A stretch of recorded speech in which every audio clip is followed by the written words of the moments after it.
श्री राधा कृष्ण की दिव्य प्रेम कथा। एक अमर प्रेम कहानी। बहुत समय पहले ब्रजभूमि में एक पावन नगरी थी, वृंदावन। यमुना नदी कलकल बहती थी, कुंजों में हरियाली थी और वातावरण में हमेशा एक मधुर आनंद घुला रहता था। इसी वृंदावन में अवतरित हुए नंदलाल, यशोदा मैया के लाडले श्री कृष्ण। कृष्ण बचपन से ही अद्भुत थे। उनके चेहरे की मुस्कान में मोह था और उनकी बांसुरी की धुन में जादू। जब कृष्ण बांसुरी बजाते तो केवल मनुष्य ही नहीं, पशु पक्षी वृक्षलताएं तक ठहर जाती। लेकिन उस बांसुरी की धुन सबसे पहले जिस हृदय को स्पर्श करती थी वह था राधा का हृदय। राधा का प्रेम। राधा वृंदावन की साधारण कन्या नहीं थीं, वे प्रेम की साकार मूर्ति थीं।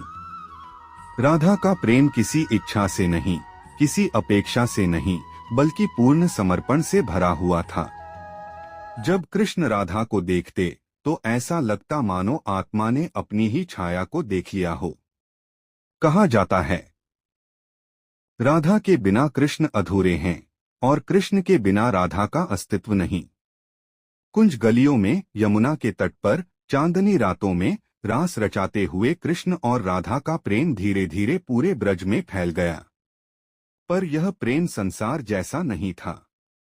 इसमें अधिकार नहीं था, केवल अपनापन था।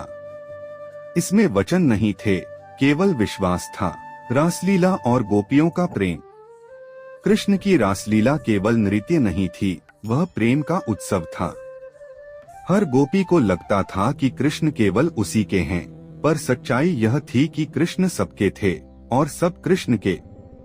लेकिन फिर भी राधा का स्थान सबसे अलग था, क्योंकि राधा ने कृष्ण को चाहा नहीं था, जिया था। विरह की पीड़ा, समय बदला। कृष्ण को मथुरा जाना पड़ा। उनका कर्तव्य पुकार रहा था। जब कृष्ण वृंदावन छोड़कर गए तो मानो वृंदावन की सांसें रुक गईं। राधा ने कृष्ण को रोका नहीं।